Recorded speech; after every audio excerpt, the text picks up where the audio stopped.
आप अपने पति को मार करके ड्रम में सीमेंट में पैक करने लग गए, अपने अच्छे खासे पति को मार दी और एक पराये मर्द के संग रंग रलियां मना रही है। ये बुद्धियां भ्रष्ट कहां से हुई बताओ ना। आप क्यों नहीं समझते वेश क्या है? ये इमारत बनी है तो इसकी नींव मजबूत है तो ये टिकी हुई है। यदि ये वेश कमजोर होता तो ये टिकी ना रहती। आप कितना भी सजा लो, ऊपर पैंट पुट्टी मार लो, पर नीचे कमजोर है तो टिका ना रहेगा कुछ। हम सनातनियों का वेश हमारी शुद्धि है।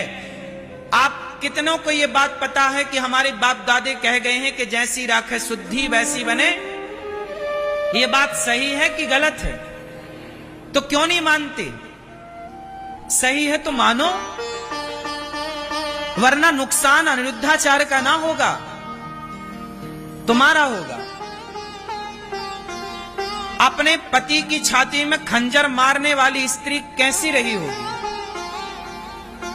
भोजन में नींद की गोलियां मिलाने वाली, सुला करके उसका मर्डर कर देने वाली, सीमेंट भर देने वाली पत्नी कैसी रही होगी? बताओ जरा, इससे क्या सिद्ध होता है?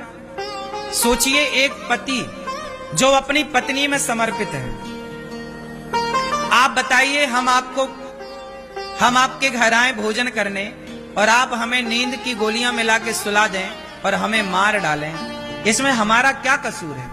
उस लड़के का क्या कसूर था? वो तो पत्नी के हाथ का ना भोजन कर रहा था। उसे क्या पता था कि इस भोजन में जहर है, नींद की गोलियां हैं? उसे क्या पता था कि हमें सुला के हमारी छाती पे खंजर मार दिया जाएगा? मैं सवाल उस लड़की से नहीं, सवाल मैं ये करता हूं कि उस लड़की की आखिर ऐसी बुद्धि हुई क्यों?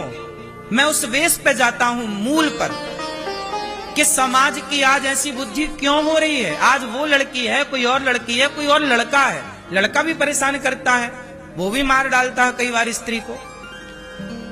क्यों? सवाल ये है कि आदमी, हम सनातनी हैं, हम लोग ना चूहा को भी नहीं मारते, मच्छर को मारना पाप समझते हैं सनातनी लोग। गाय को रोटी निकालते हैं, कुत्ते को रोटी निकालते हैं, बोलो हाँ, हम चींटियों को आटा डालते हैं। सोचिए, जिस सनातन में चींटी का भी हम सम्मान करें आटा डालकर, हम मच्छर मारने को पाप समझें, उस देश में वो सनातनी यदि पति को मार डाले, पत्नी को मार डाले, तो बताइए।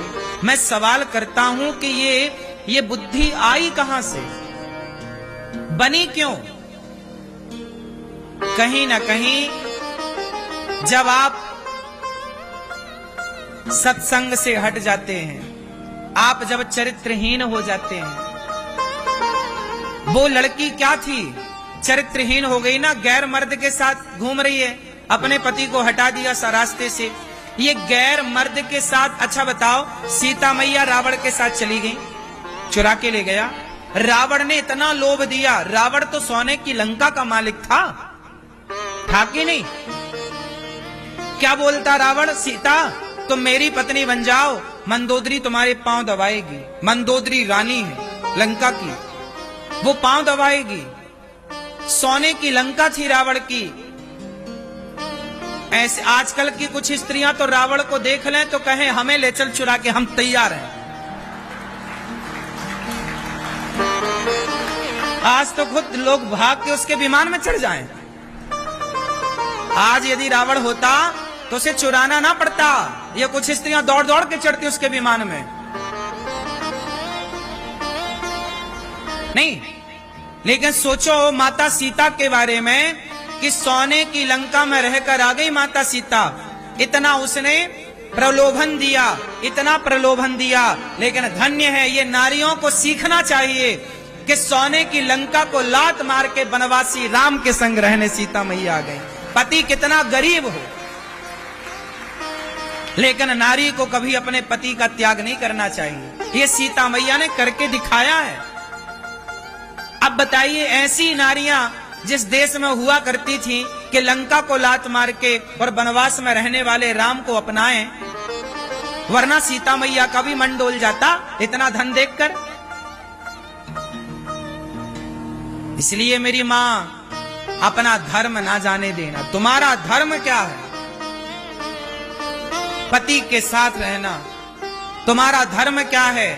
तुम्हारे दोनों कुलों की मर्यादा। नारी जो होती है ना, मर्द गलती करता है, पुरुष गलती करता है, उसे दंड भी मिलता है, लेकिन समाज की दृष्टि नारियों पर ज्यादा है, क्योंकि तुम्हारे ऊपर 2 कुलों की जिम्मेदारी है या नहीं? जिस पर जिम्मेदारियां, अब मुझे कोई भी शब्द बोलना होता है, मैं बड़ी जिम्मेदारी से बोलता हूं। कुछ भी नहीं बोल सकता ना मैं।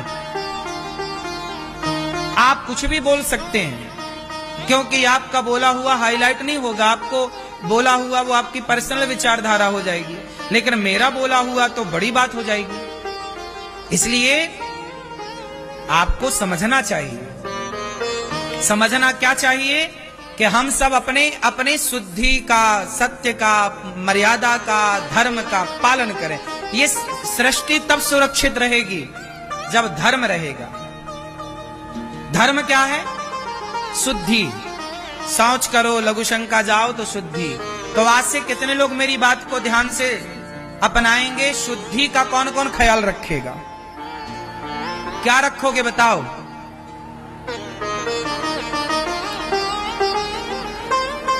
बोलो मेरी मां।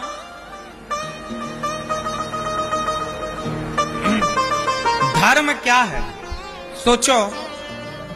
हम लोग ना यज्ञोपवीत पहनते हैं। हम क्या पहनते हैं? जनेऊ। जनेऊ सुना? जनेऊ। यज्ञोपवीत जानते हो? हम लोग यज्ञोपवीत पहनते हैं। हम लोगों को कितनी भी जोर की सुसु आए, जब तक कान में 3 बार लपेटे ना यज्ञोपवीत, तब तक लघु शंका नहीं करते। सोचिए, हम लोग लघु शंका भी करते हैं तो एक धर्म के यज्ञोपवीत में बंध करके लघु शंका करते। मतलब हम लोग लघु शंका भी कर रहे हैं तो धर्म के बंधन में बंध के कर रहे हैं। बोलो हाँ। बैठ के करते हैं, खड़े होके बैलों की तरह नहीं।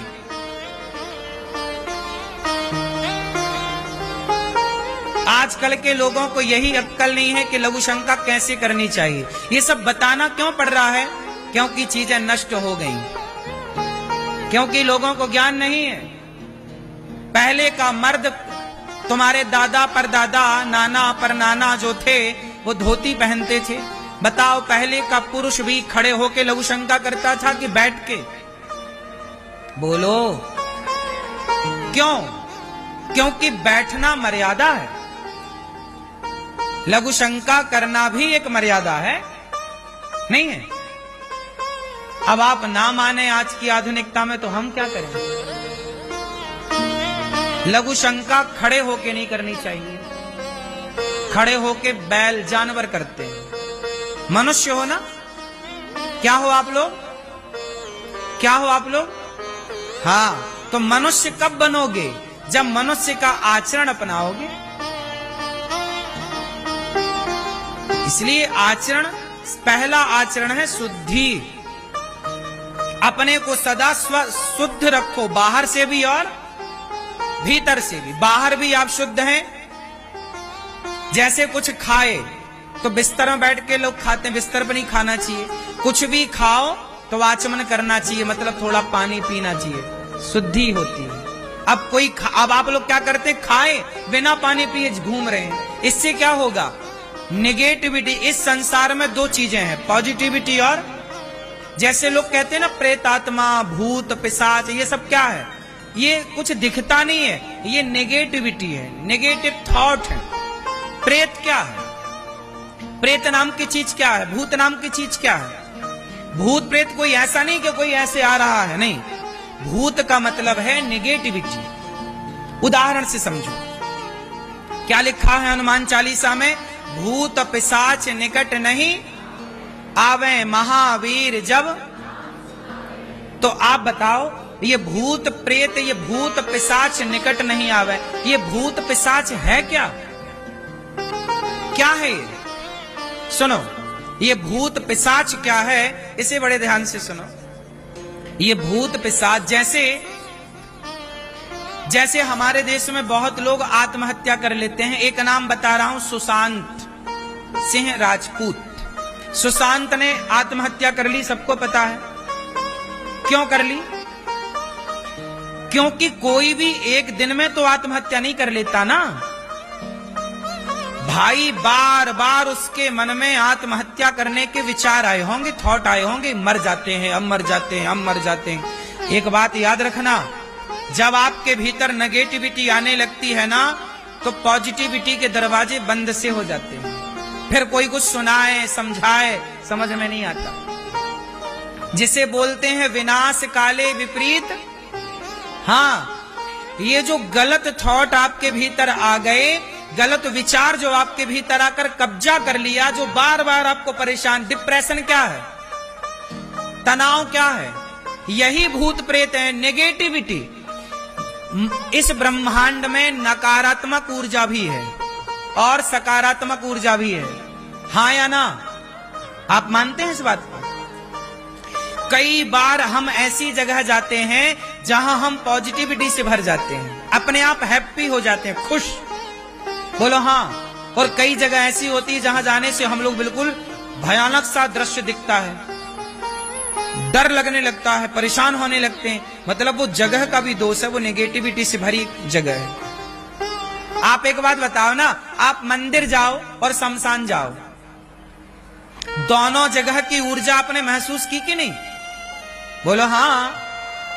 मंदिर जो है पॉजिटिविटी से भरा है, जबकि शमशान में आप जाएंगे तो थोड़ा सा आपको शुरुआत में, बाद में शमशान जरूर जाना चाहिए, ताकि वहां से हमें बड़ी सीख मिलती है कि आज जो ये आदमी जल रहा है, ऐसी हमें एक दिन जलना है, घमंड किस बात का है साहब। ये सबक वहीं से मिलती है। आपको हम केवल ये बता रहे हैं कि इस ब्रह्मांड में दो चीजें हैं, नेगेटिविटी और पॉजिटिविटी। अब यदि आपने एक चीज ध्यान दिया होगा, आपके घर में मच्छर मक्खी कहां होते हैं ज्यादा? जहां शुद्धि होती है वहां, या जहां गंदगी होती है वहां? क्यों? जहां गंदगी होगी अपने आप मच्छर वहां हो जाएंगे। आप मच्छर को फोन लगा के नहीं बुलाते, भाई साहब यहां गंदगी आ जाओ, बुलाते हो? आपके पूरे शरीर में कहीं घाव हो जाए तो मक्खी आएगी और डायरेक्ट वहीं जाके बैठेगी जहां घाव है। उस मक्खी को कैसे पता चला कि यहां घाव है? क्योंकि उसके भीतर जो तंत्र है, जो उसकी सूंघने की घ्राण इंद्री है, वो सूंघ लेती है बड़ी दूर से कि कहां क्या है। उसी तरह जब आपके आसपास गंदगी होती है, विचारों की गंदगी, आप गलत चीज देखते हैं मोबाइल पे, गलत चीज सुनते हैं, गलत लोगों के साथ, शराबियों के साथ आपका उठना बैठना है, गंजेड़ियों के साथ आपका उठना बैठना है, तो क्या होगा? वो नेगेटिविटी आपकी तरफ खींची चली आएगी और आपको क्या करेगी? वो नेगेटिविटी आपके ऊपर बैठ जाएगी और फिर आपके मन में गलत गलत ही विचार आएंगे। क्या विचार आएंगे? गलत। वो गलत विचार इस हद तक पहुंच जाते हैं कि व्यक्ति को वो आत्महत्या की प्रेरणा देने लग जाते हैं। आत्महत्या की प्रेरणा कोई और नहीं देता, खुद के भीतर के विचार कहते हैं कि यार अब मर जाओ, सारे दरवाजे बंद हैं।